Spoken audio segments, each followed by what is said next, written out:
Imagine this. A single deal. One signature. $1 billion. Not from Tesla.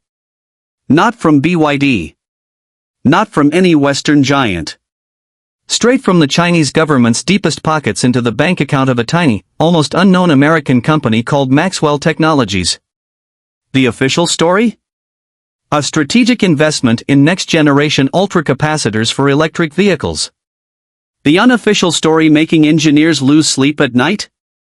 China just placed the biggest bet in automotive history, on a car that needs no plug, no charging station, and supposedly no battery pack in the traditional sense. A self-powered EV. A vehicle that allegedly recharges itself in minutes using atmospheric energy and graphene-based energy harvesting. A myth? A breakthrough? Or the greatest sleight of hand in the race for EV dominance? Buckle up, because today we're diving deep into the deal nobody wants to talk about openly, yet everyone in Shenzhen and Beijing already knows. Let's start with the facts nobody can deny. On November 18, 2025, a consortium led by the China Development Bank and two state-backed funds wired exactly $1 billion to Maxwell Technologies Incorporated, a San Diego-based company with fewer than 400 employees. The press release called it the largest single investment ever made in ultracapacitor R&D. It mentioned energy density improvements and fast-charging infrastructure. It did not mention the phrase that leaked 2 days later in a WeChat group of Tsinghua University engineers. The phrase was simple: self-powered electric car. Within 48 hours, that phrase was scrubbed from every corner of the Chinese internet. But screenshots don't lie. Neither do shipping manifests.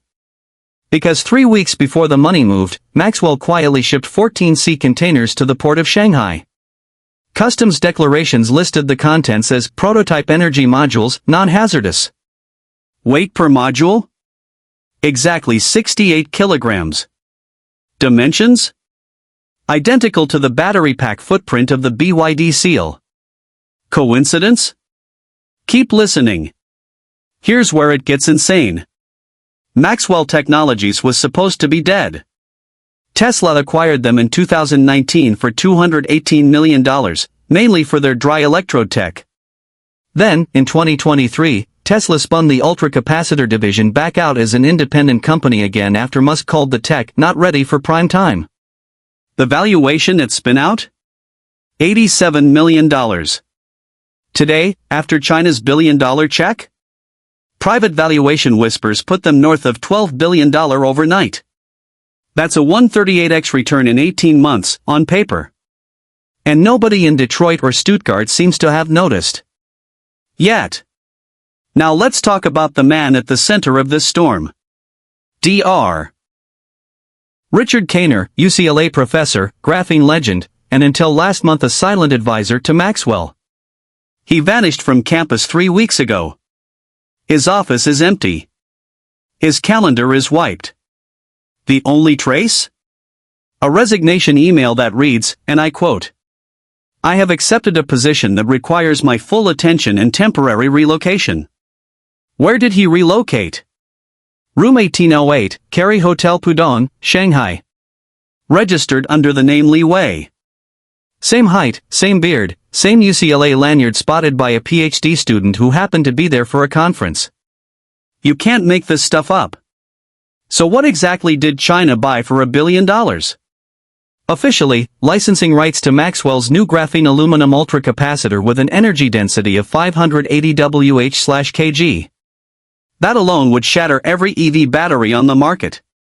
For context, the best lithium-ion packs today sit around 270 Wh/kg.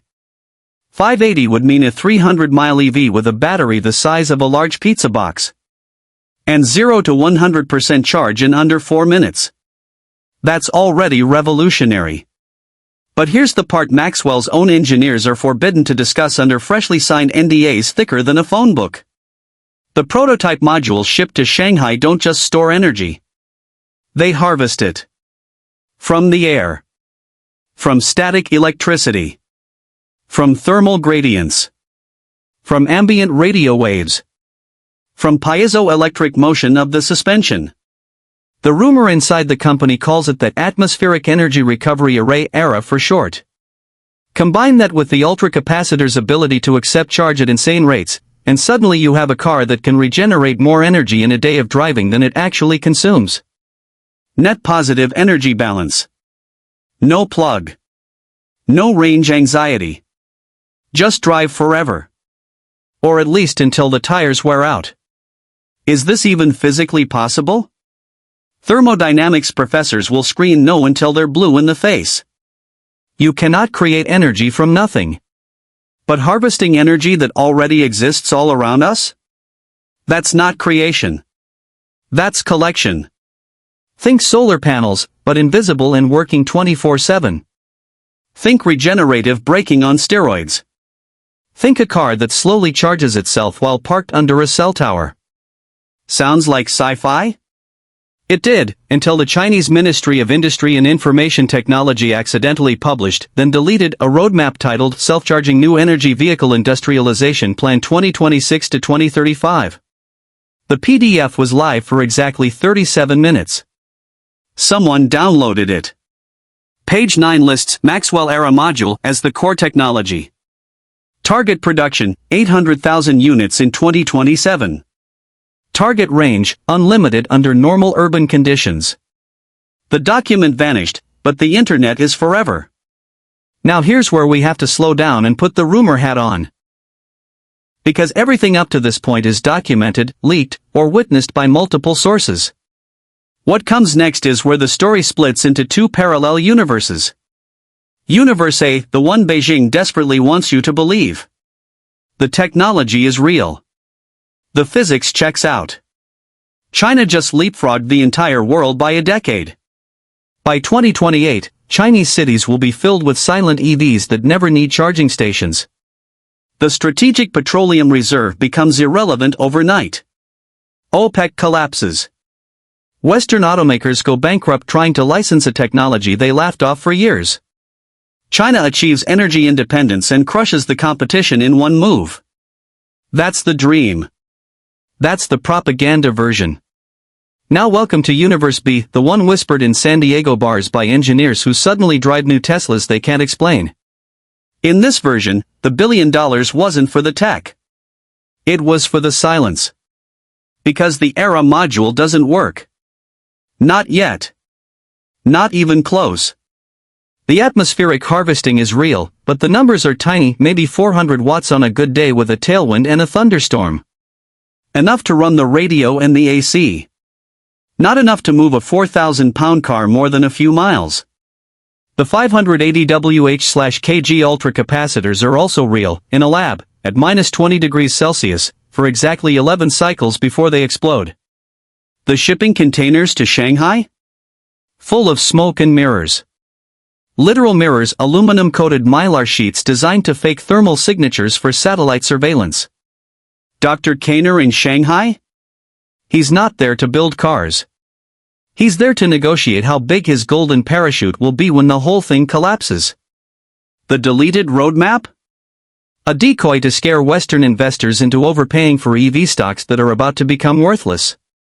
$1 billion well spent on disinformation. Both stories can't be true. But both have evidence.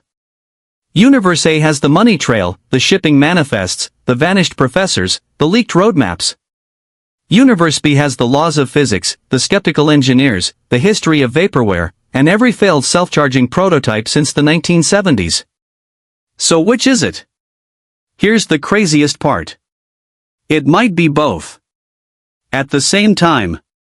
Because that's how China plays the long game. They throw $1 billion at 50 different moonshots, knowing 49 will fail. But the one that works, changes everything. And right now, nobody outside a handful of people in Shanghai and San Diego knows if Maxwell is the one or just another corpse on the pile. What we do know is this.